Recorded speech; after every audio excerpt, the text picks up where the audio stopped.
Saudara-saudari yang dikasihi Tuhan, Shalom. Selamat berjumpa kembali dalam podcast Firman Tuhan. Terima kasih sudah meluangkan waktu untuk mendengarkan khotbah ini. Saya tahu bukan waktu yang sebentar, tapi saya percaya firman Tuhan yang akan kita pelajari hari ini akan sangat memberkati hidup saudara. Mari kita berdoa. Bapa kami di surga, Bapa yang Maha Kasih, dengan rendah hati kami datang menghadap-Mu. Bukalah telinga kami untuk mendengarkan suara-Mu. Bukalah mata kami untuk melihat kebenaran-Mu. Bukalah hati kami untuk menerima firman-Mu. Berkatilah setiap kata yang diucapkan dan setiap jiwa yang mendengarkan. Biarlah Roh Kudus hadir di tengah-tengah kami. Dalam nama Tuhan Yesus Kristus kami berdoa. Amin. Saudara-saudari, hari ini kita akan membahas tema yang sangat menyentuh hati, yaitu pemeliharaan Allah yang universal. Apa artinya universal? Artinya menyeluruh, berlaku untuk semua, tidak terbatas. Pemeliharaan Allah itu tidak pandang bulu, tidak peduli siapa saudara, dari suku apa, dari keluarga mana, punya status sosial bagaimana. Tuhan memelihara semua ciptaannya. Kita akan belajar dari kisah yang sangat dramatis, sangat mengharukan, bahkan bisa bikin kita nangis kalau kita benar-benar hayati. Kisah tentang seorang ibu dan anaknya yang diusir dari rumah, tersesat di padang gurun, hampir mati kehausan. Tapi Tuhan melihat, Tuhan mendengar, dan Tuhan menolong. Kisah ini adalah kisah Hagar dan Ismail. Saudara-saudari, kita akan melihat kitab Kejadian adalah kitab pertama dalam Alkitab. Kalau di dalam bahasa Ibrani, kitab ini disebut Bereshit, yang artinya pada mulanya. Ini diambil dari kata pertama dalam kitab ini. Jadi Kejadian memang bicara tentang permulaan segala sesuatu. Permulaan alam semesta, permulaan umat manusia, permulaan dosa, permulaan janji keselamatan, permulaan bangsa Israel. Jadi ini kitab Kejadian ditulis oleh Musa, kemungkinan besar selama bangsa Israel mengembara di padang gurun setelah keluar dari Mesir. Kalau kita lihat struktur kitab Kejadian, ya tentu kita sudah tahu ya, itu dari pasal 1 sampai 11 itu sejarah awal manusia. Pasal 12 sampai 50 itu sejarah para patriark. Lalu pasal 21 ini yang adalah bagian dari kisah Abraham. Saudara-saudari, kita sekarang melihat latar belakang Abraham, Sarah, dan Hagar. Jadi sebelum kita jauh masuk ke nas kita perlu tahu dulu latar belakang ceritanya. Jadi karena kalau tidak tahu latar belakangnya, kita tidak akan mengerti mengapa kejadian di pasal 21 ini begitu penting. Ketika Abraham, itu waktu itu namanya masih Abram, dipanggil Tuhan dari Ur Kasdim, dia sudah berumur 75 tahun. Tuhan memberikan janji yang luar biasa kepadanya. Dikatakan, "Aku akan membuat engkau menjadi bangsa yang besar, dan memberkati engkau serta membuat namamu masyhur, dan engkau akan menjadi berkat." Janji ini diulang berkali-kali. Tuhan berjanji keturunan Abraham akan seperti debu tanah, seperti bintang di langit, seperti pasir di tepi laut, tidak terhitung banyaknya. Tapi ada satu masalah besar. Abraham dan istrinya Sarah tidak punya anak. Dan yang lebih sulit lagi, Sarah itu mandul. Dia tidak bisa punya anak. Sarah dan Hagar, ini kita lihat, tentu kita sudah tahu ya. Jadi tahun demi tahun berlalu, Abraham sudah tua, Sarah sudah tua, belum juga punya anak. Sarah mulai putus asa. Dia berpikir, mungkin Tuhan mau pakai cara lain. Mungkin bukan saya yang harus melahirkan anak itu. Maka Sarah punya ide yang pada zaman itu memang kebiasaan di Timur Tengah, tetapi bukan kehendak Tuhan. Dia suruh Abraham tidur dengan hambanya, yaitu Hagar.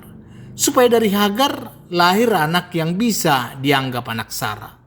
Lalu Abraham setuju dan Hagar hamil. Tapi begitu Hagar hamil, masalah mulai muncul. Hagar jadi sombong, meremehkan Sarah yang tidak bisa hamil. Sarah jadi marah dan memperlakukan Hagar dengan kasar. Hagar lari ke padang gurun. Di padang gurun itu, malaikat Tuhan menemui Hagar dan menyuruhnya kembali tunduk kepada Sarah. Tuhan berjanji akan membuat keturunan Hagar menjadi bangsa yang besar. Hagar kembali dan melahirkan seorang anak laki-laki bernama Israel. Sekarang kita lihat kelahiran Ishak. Ini menjadi penggenapan janji Allah. Tapi itu bukan yang kita ceritakan di atas. Itu bukan penggenapan janji Tuhan. Ismail bukan anak perjanjian. Itu Tuhan sudah bilang anak perjanjian itu harus lahir dari Sarah. Dan pada waktu Abraham berumur 100 tahun, Sarah udah berumur 90 tahun. Tapi terjadilah mujizat. Sarah hamil dan dia melahirkan seorang laki-laki yang diberi nama Ishak, yang artinya tertawa. Karena Sarah tertawa ketika mendengar dia akan punya anak di usia tua. Ishak inilah anak perjanjian. Ishak inilah yang melanjutkan janji Tuhan akan digenapi. Sekarang ada 2 anak dalam rumah Abraham. Ismail adalah anak dari Hagar dan Ishak anak dari Sarah. Ismail lebih tua sekitar kurang lebih 14 tahun dari Ishak. Dan disinilah konflik dimulai. Saudara-saudari, sekarang mari kita baca Nas. Kita buka Alkitab kita. Yang tidak ada Alkitab, saya akan membacanya untuk kita. Bertambah besarlah anak itu dan ia disafi. Lalu Abraham mengadakan perjamuan besar pada hari Ishak disafi itu. Pada waktu itu Sarah melihat bahwa anak yang dilahirkan Hagar, perempuan Mesir itu bagi Abraham, sedang main dengan Ishak anaknya sendiri. Berkatalah Sarah kepada Abraham, "Usirlah hamba perempuan itu beserta anaknya, sebab anak hamba ini tidak akan menjadi ahli waris bersama-sama dengan anakku Ishak." Hal ini sangat menyebalkan Abraham oleh karena anaknya itu. Tetapi Allah berfirman kepada Abraham, "Janganlah sebal hatimu karena hal anak dan budakmu itu. Dalam segala yang dikatakan Sarah kepadamu, haruslah engkau mendengarkannya, sebab yang akan disebut keturunanmu ialah yang berasal dari Ishak. Tetapi keturunan dari hambamu itu juga akan kubuat menjadi suatu bangsa, karena ia pun anakmu." Keesokan harinya pagi-pagi Abraham mengambil roti serta sekirbat air dan memberikannya kepada Hagar. Ia meletakkan itu beserta anaknya di atas bahu Hagar. Kemudian disuruhnyalah perempuan itu pergi. Maka pergilah Hagar dan mengembara di padang gurun Berseba. Ketika air yang dikirbat itu habis, dibuangnyalah anak itu ke bawah semak-semak dan ia duduk agak jauh, kira-kira sepemanah jauhnya. Sebab katanya, "Tidak tahan aku melihat anak itu mati." Sedang ia duduk di situ, menangislah ia dengan suara nyaring. Allah mendengar suara anak itu, lalu malaikat Allah berseru dari langit kepada Hagar. Katanya kepadanya, "Apakah yang kau susahkan, Hagar? Janganlah takut, sebab Allah telah mendengar suara anak itu dari tempat ia terbaring. Bangunlah, angkatlah anak itu, dan bimbinglah dia. Sebab aku akan membuat dia menjadi bangsa yang besar." Lalu Allah membuka mata Hagar, sehingga ia melihat sebuah sumur. Ia pergi mengisi keribatnya dengan air, kemudian diberinya anak itu minum. Allah menyertai anak itu sehingga ia bertambah besar. Ia menetap di padang gurun dan menjadi seorang pemanah. Maka tinggallah ia di padang gurun Paran, dan ibunya mengambil seorang istri baginya dari tanah Mesir. Sampai sejauh itu bacaan kita untuk saat ini. Sekarang kita lihat bahwa yang pertama ada konflik di rumah Abraham. Itu bisa kita baca nanti ayat 8 sampai 11. Jadi ayat 8 itu terjadi pesta penyapihan Ishak. Dikatakan tadi Bertambah besarlah anak itu dan ia disafi. Lalu Abraham mengadakan perjamuan besar pada hari Ishak di sapi itu. Kalau di dalam budaya Timur Tengah kuno, penyapihan adalah peristiwa besar.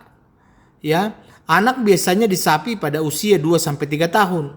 Ini adalah tonggak penting karena banyak anak yang meninggal sebelum usia ini.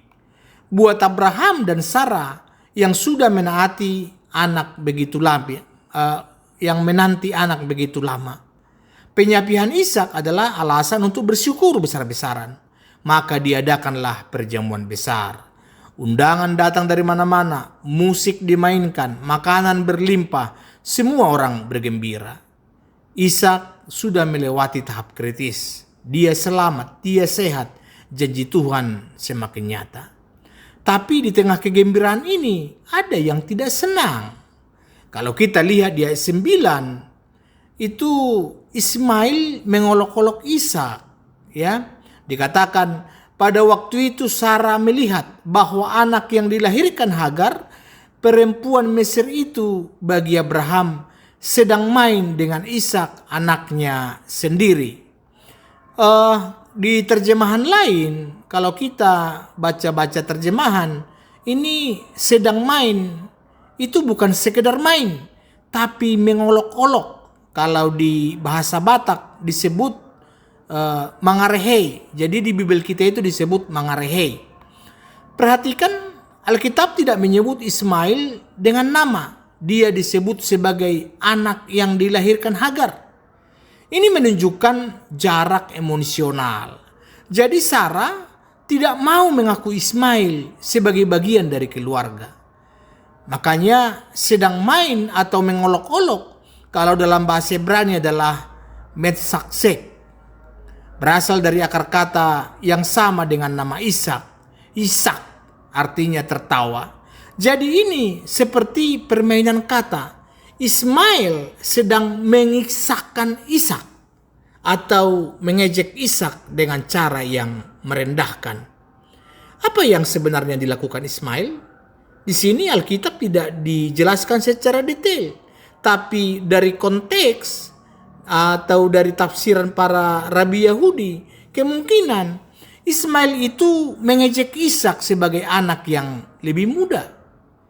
Bisa juga Ismail mungkin mengatakan dia yang seharusnya jadi pewaris, bukan Ishak. Dan mungkin ada unsur intimidasi atau bully yang kita pahami sekarang. Ingat, Ismail saat itu sudah remaja, ya sekitar 16-17 tahun.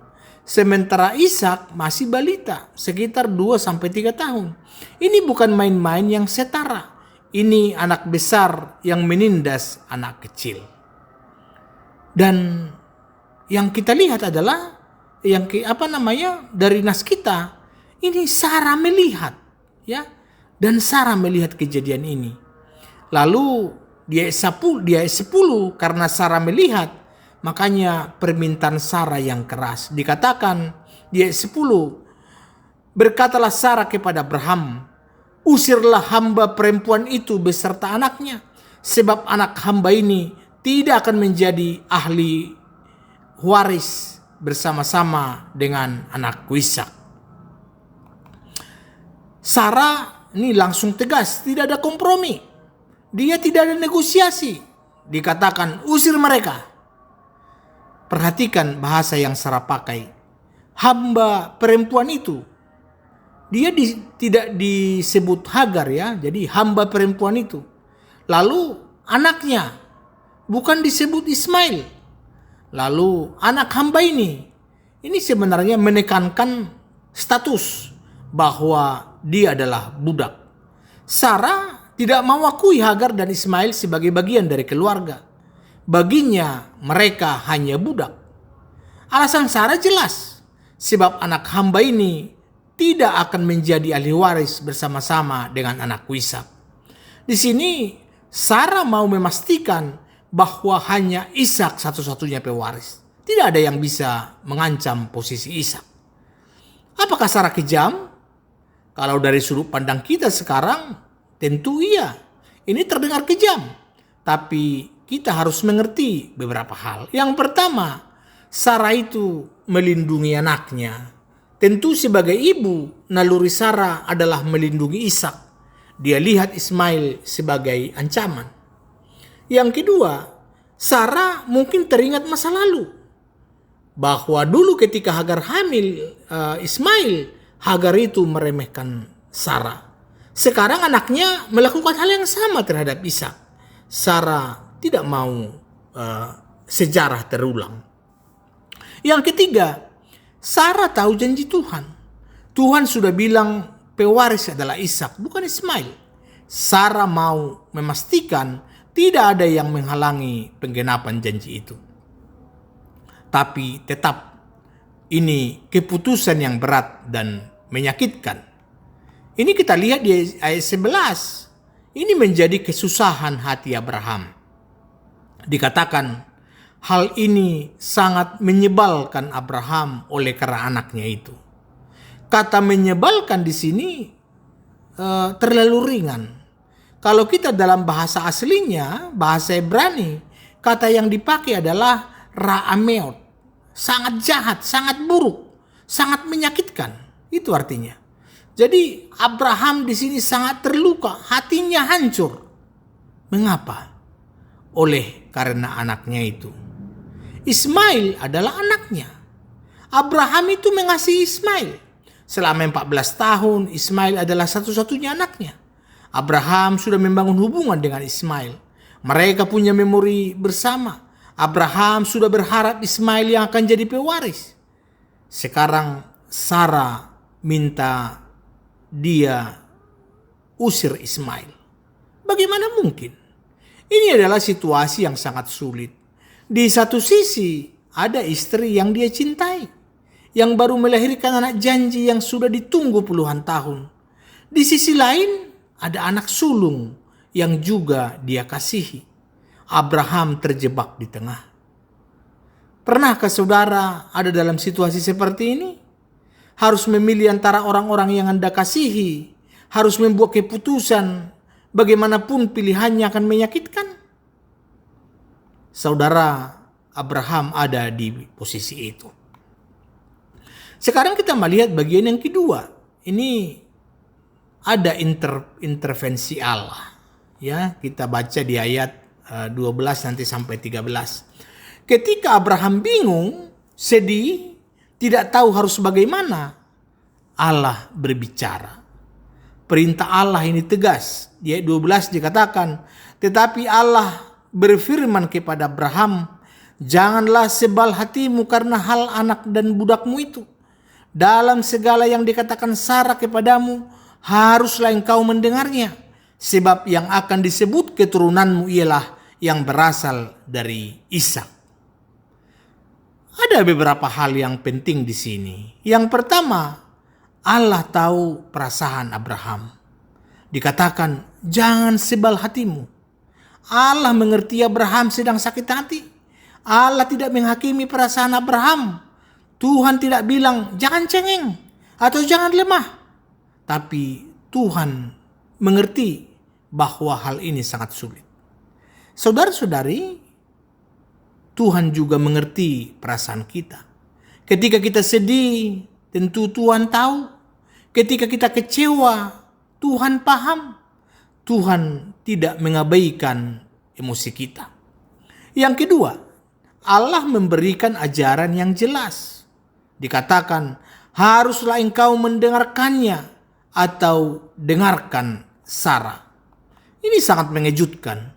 Biasanya dalam budaya patriarki, suami yang punya keputusan akhir. Tetapi kalau kita lihat di sini, Tuhan bilang pada Abraham, dengarkan istrimu. Mengapa?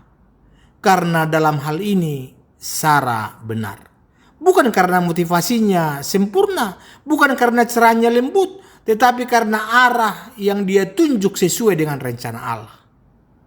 Yang ketiga, Allah menegaskan kembali janjinya. Dikatakan, sebab yang akan disebut keturunanmu ialah yang berasal dari Ishak.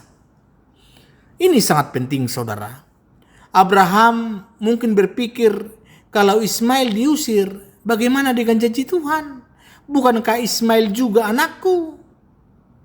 Allah memperjelas bahwa pewaris janji adalah Ishak.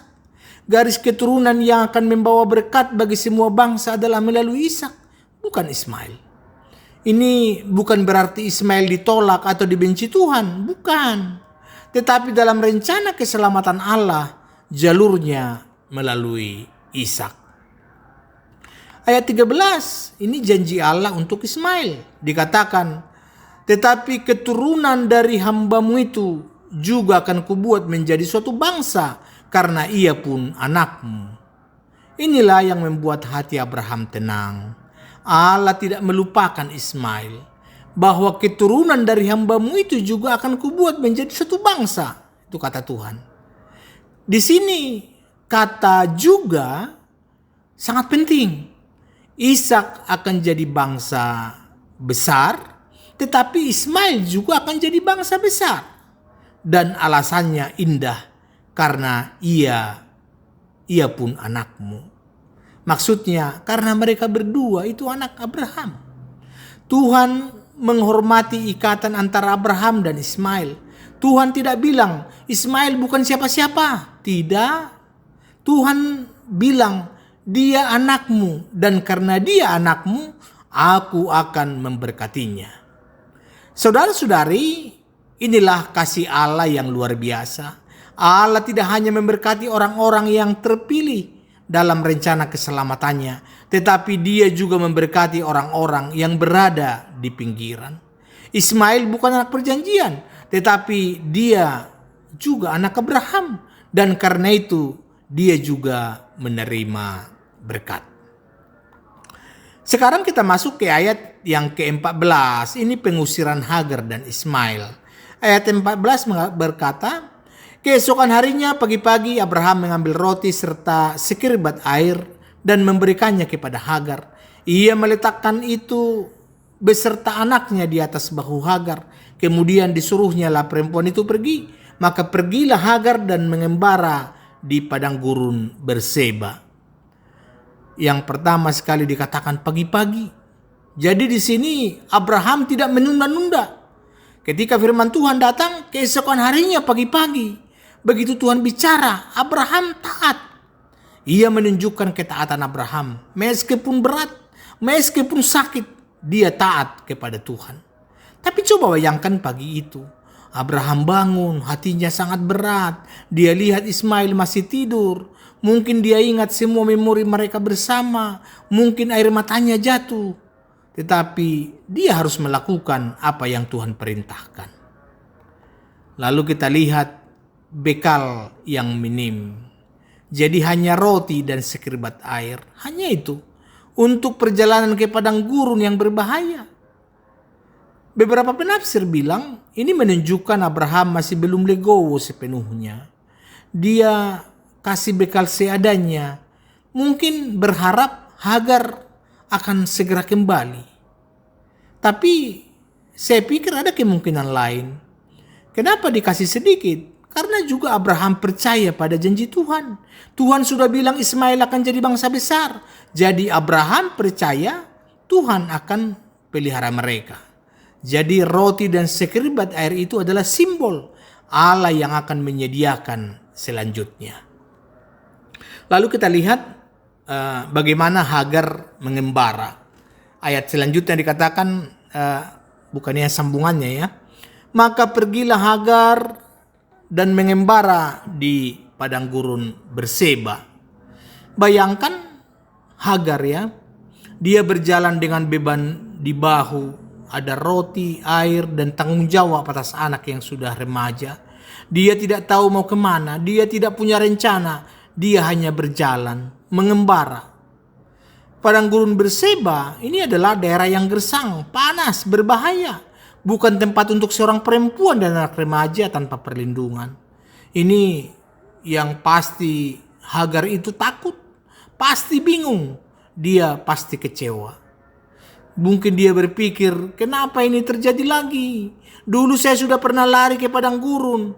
Tuhan suruh saya kembali, sekarang saya diusir lagi. Apa maksud semua ini? Sekarang kita lihat bagaimana apa yang terjadi di padang gurun. Itu ayat 15 sampai 16 ya.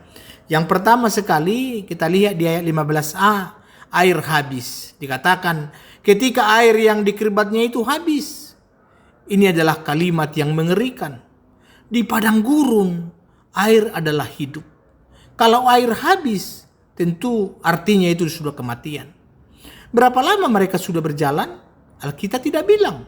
Mungkin sudah beberapa hari, mungkin seminggu. Yang pasti sekarang air sudah habis. Hagar mungkin sudah menghemat. Sedikit-sedikit minum, bahkan mungkin ditetes-tetes. Sisakan untuk Ismail. Tapi tetap saja akhirnya habis juga.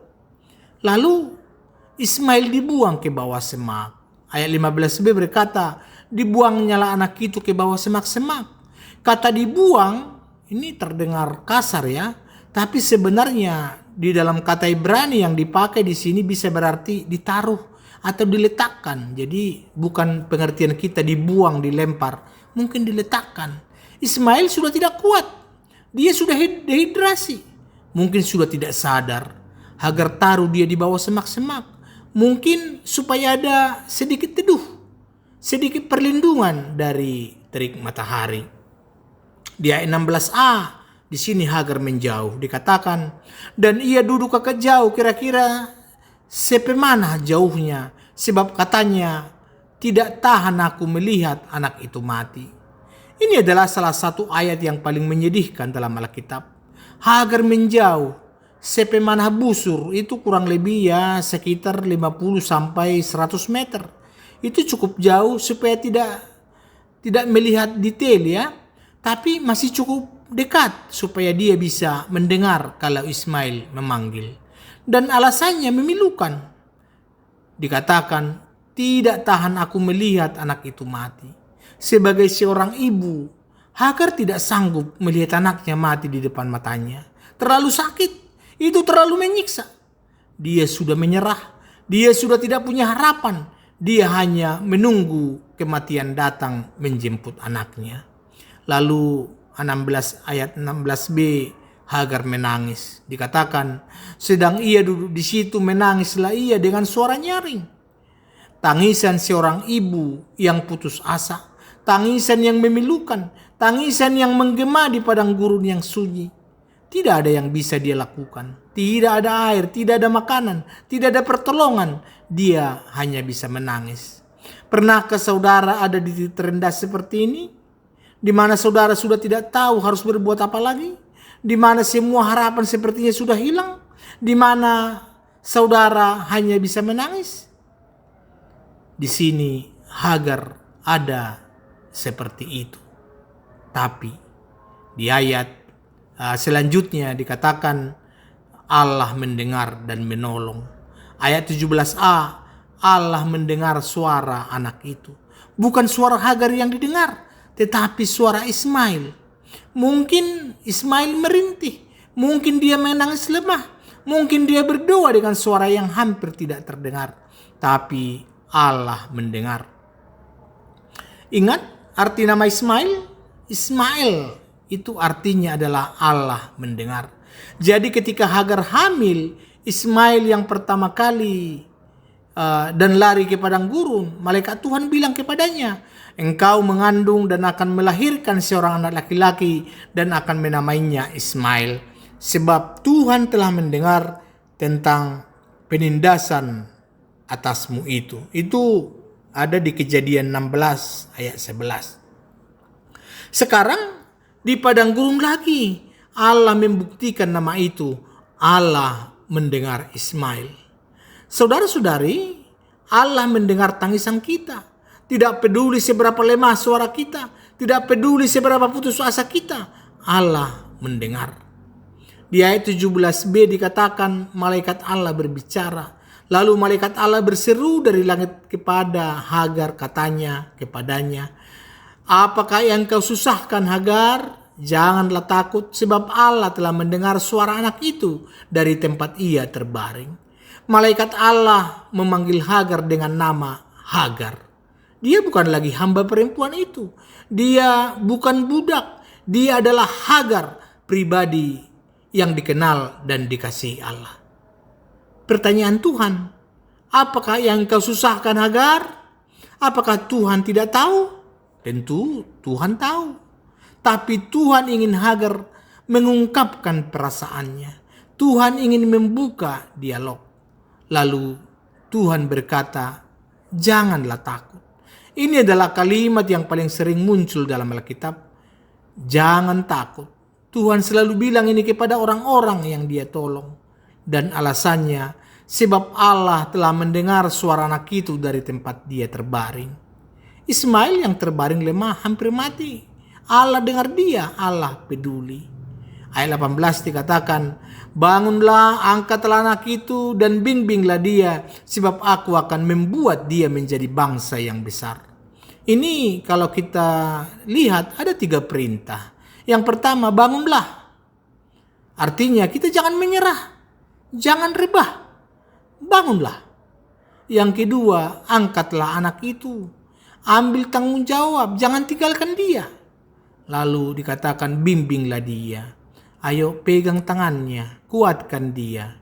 Dan satu janji lagi, aku akan membuat dia menjadi bangsa yang besar.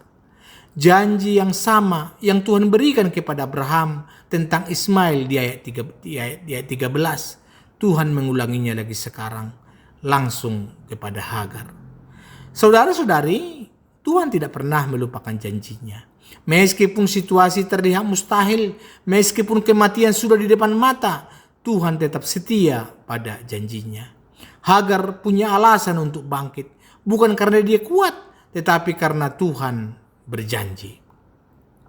Di ayat 19a, Allah membuka mata Hagar. Dikatakan, lalu Allah membuka mata Hagar sehingga ia melihat sebuah sumur. Ini adalah ayat yang luar biasa. Allah membuka mata Hagar. Memang apakah sebelumnya Hagar buta? Oh tidak. Matanya terbuka, tapi dia tidak melihat. Sumur itu sudah ada di situ. Mungkin tidak jauh dari tempat Hagar duduk, tapi Hagar tidak melihatnya. Mengapa?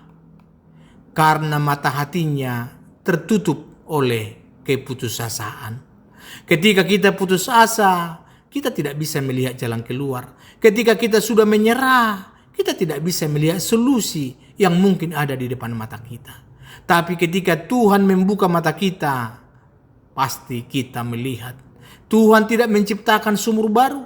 Sumur itu sudah ada. Tuhan hanya membuka mata Hagar supaya dia melihat yang sudah tersedia. Saudara-saudari, ini ada sebuah cerita tentang seorang bapak yang kehilangan kunci mobilnya.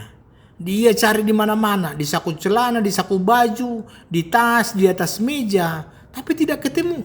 Dia sudah panik, dia sudah putus asa. Lalu anaknya yang kecil datang dan bilang, "Pak, kuncinya ada di tangan Bapak."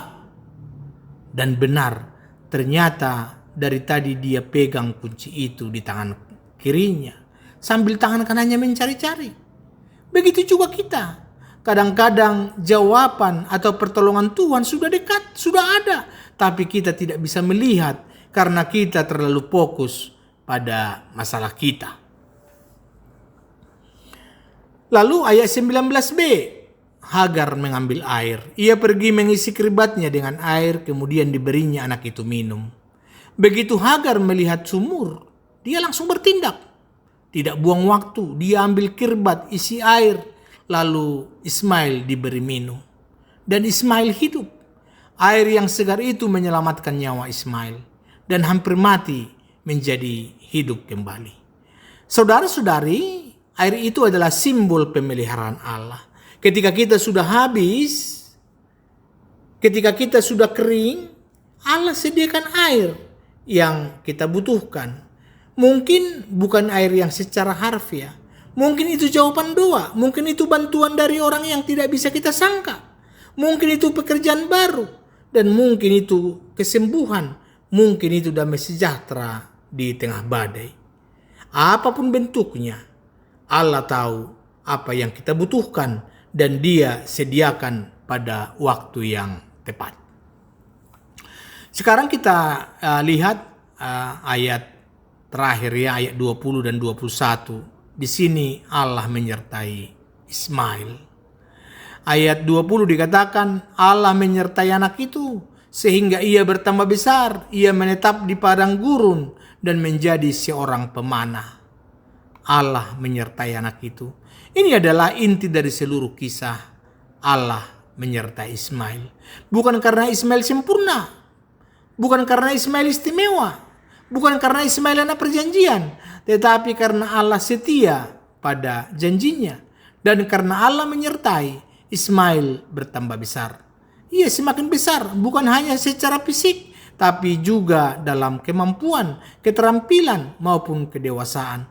Ia menetap di padang gurun, tempat yang seharusnya membuat orang mati, menjadi tempat Ismail hidup dan berkembang. Menjadi seorang pemanah, dia punya keahlian, punya kemampuan untuk survive, untuk melindungi diri, untuk berburu. Semuanya karena Allah menyertai. Ayat terakhir dikatakan Ismail menikah. Maka tinggallah ia di padang gurun Paran dan ibunya mengambil seorang istri baginya dari tanah Mesir. Padang gurun Paran ini adalah daerah di utara semenanjung Sinai. Ismail menetap di sana, membangun kehidupan. Dan Hagar sebagai ibu yang baik mengambilkan istri untuk Ismail dari tanah Mesir, tanah asal Hagar sendiri. Ismail menikah, dia punya keluarga, dan dari situ keturunannya bertambah, dan akhirnya sesuai janji Allah, keturunan Ismail menjadi bangsa yang besar. Ya, mungkin yang kita pahami sekarang adalah bangsa Arab. Sejarah mencatat bahwa ada 12 putra Ismail yang menjadi pemimpin suku-suku di Arabia. Itu kalau kita baca di Kejadian 25 ya, ayat 12 sampai 16. Dan sampai hari ini bangsa Arab masih ada, masih besar dan masih kuat. Janji Allah terbukti benar. Saudara-saudari, sekarang mari kita lihat pelajaran teologis yang penting dari kisah ini. Pelajaran pertama, Allah peduli pada semua orang. Ini adalah pelajaran utama dari kisah ini. Allah tidak hanya peduli pada orang-orang terpilih saja. Dalam rencana keselamatan Allah, garis keturunan janji memang melalui Ishak, bukan Ismail.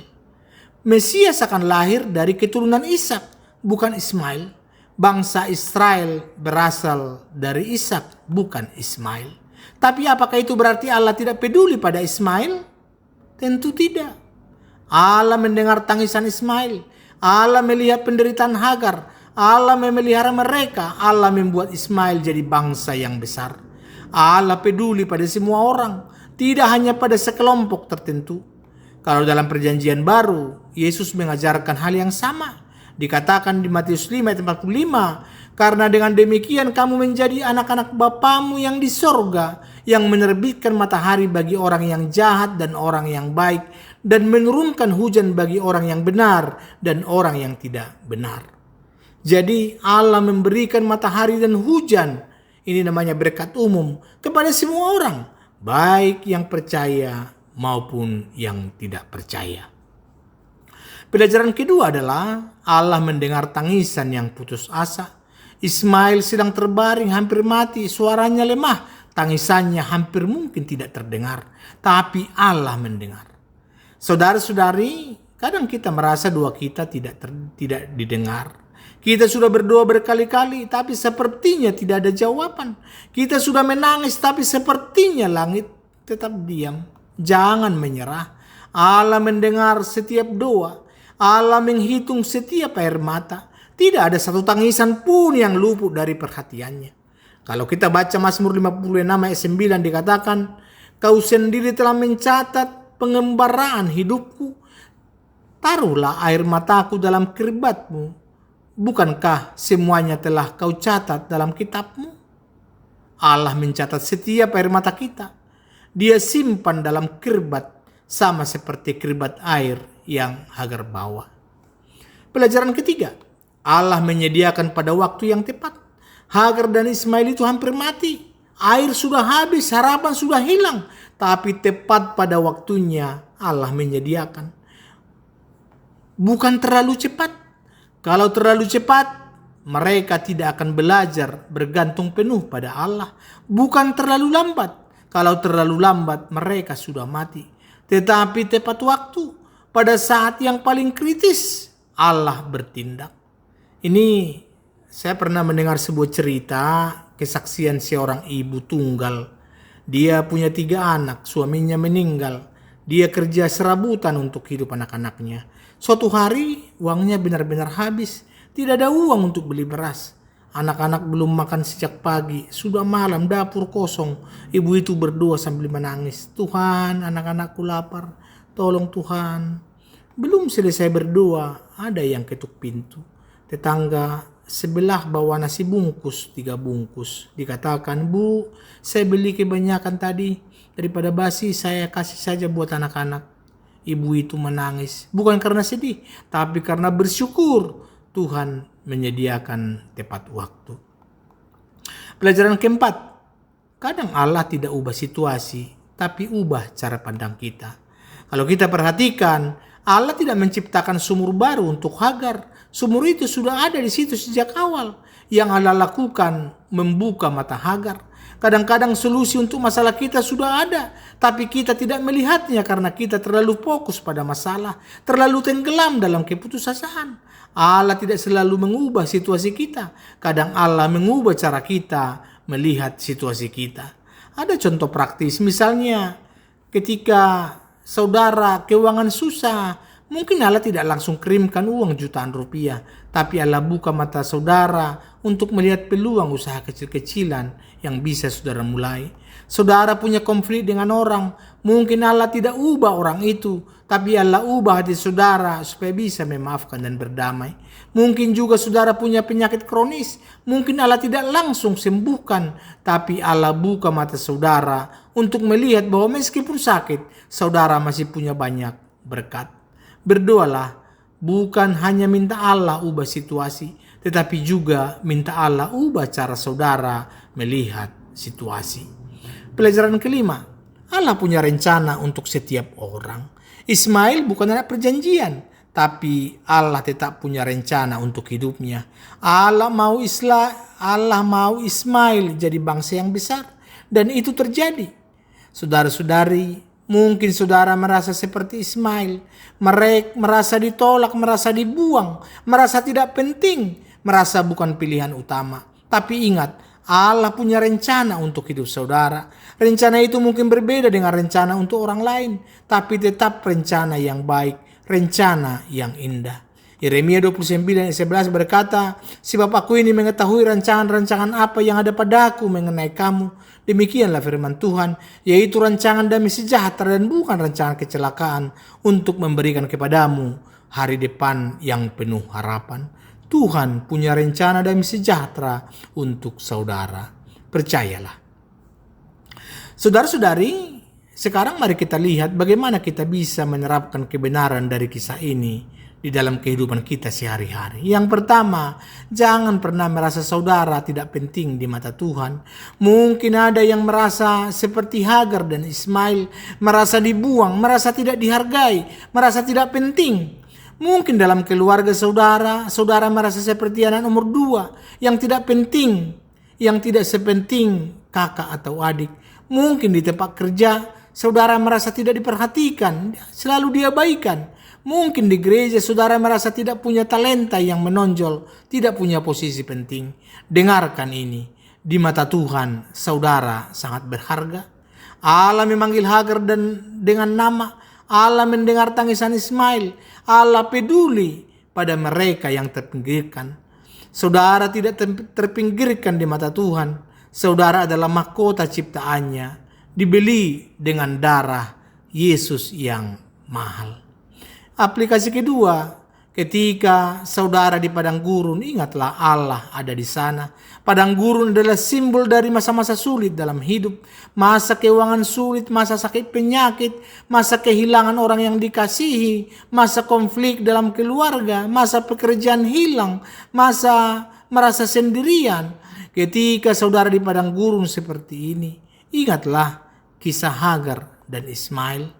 Allah tidak meninggalkan mereka di padang gurun. Allah menemui mereka justru di padang gurun. Kadang-kadang kita berpikir, kalau saya di gereja, Tuhan dekat. Kalau saya sedang doa, Tuhan dengar. Tapi kalau saya sedang di masa sulit, di padang gurun, seolah-olah Tuhan jauh. Tidak, saudara.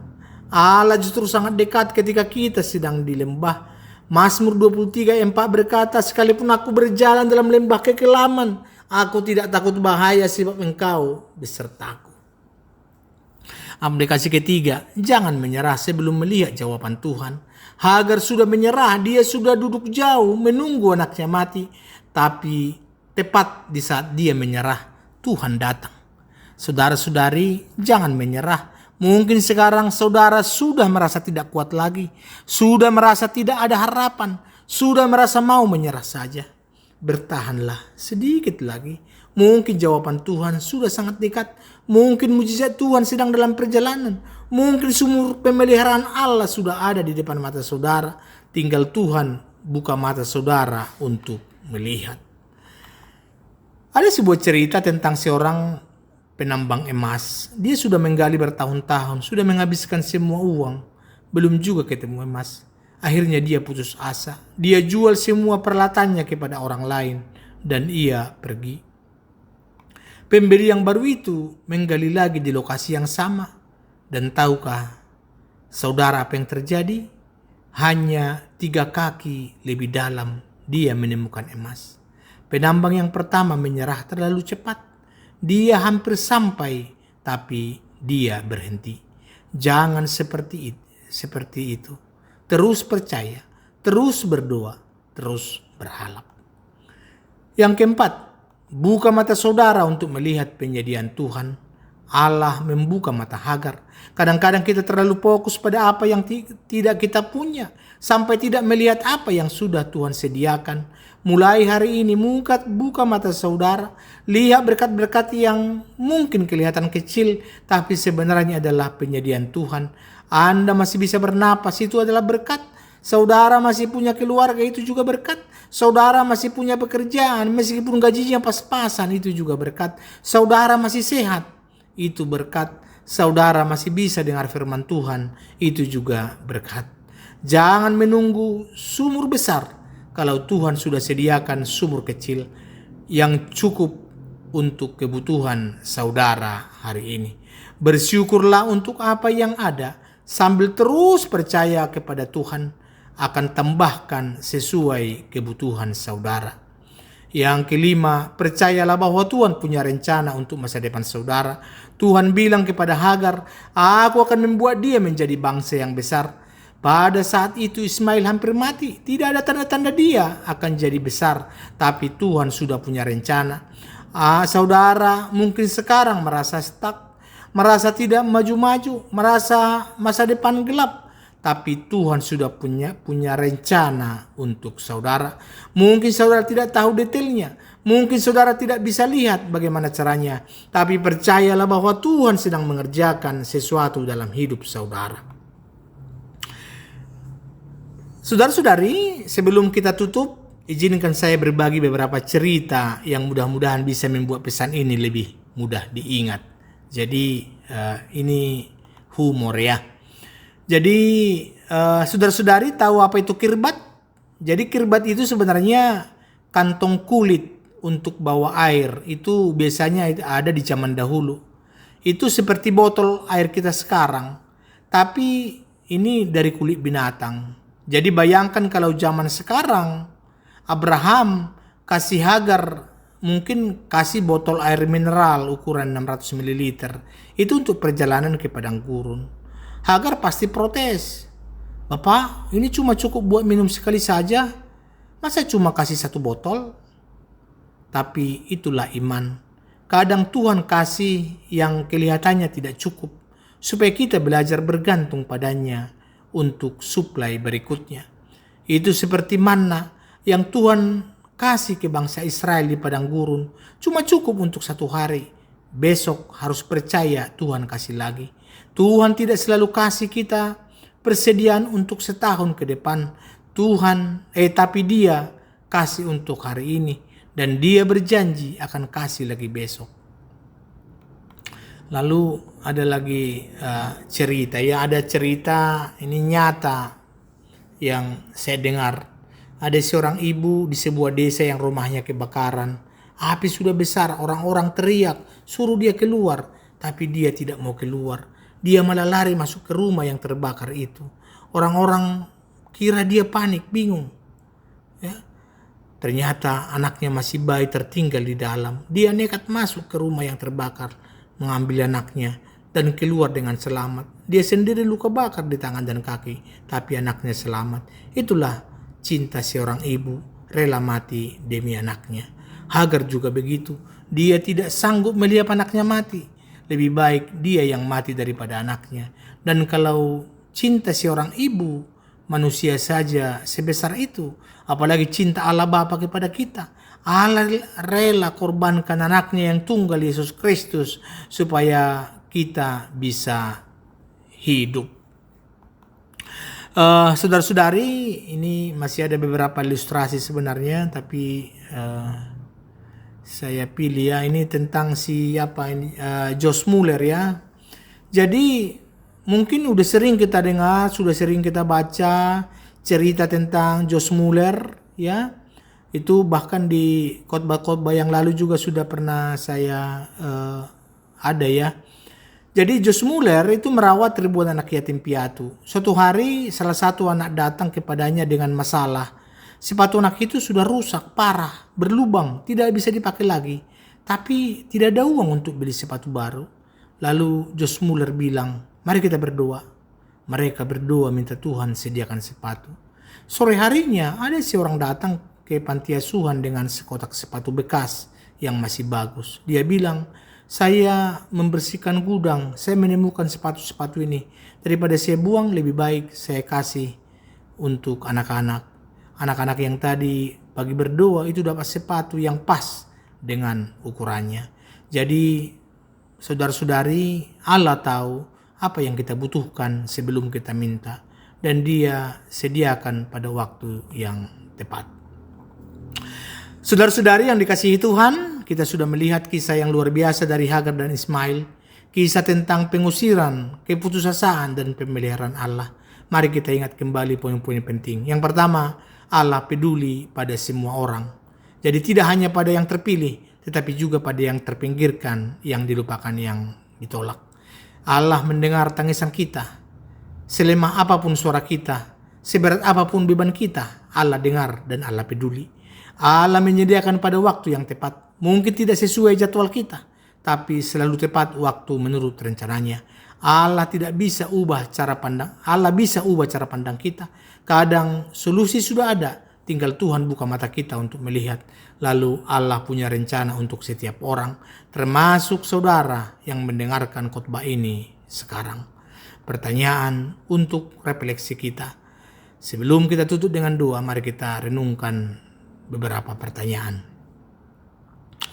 Apakah saat ini saudara merasa seperti Hagar, merasa dibuang, dilupakan, tidak penting?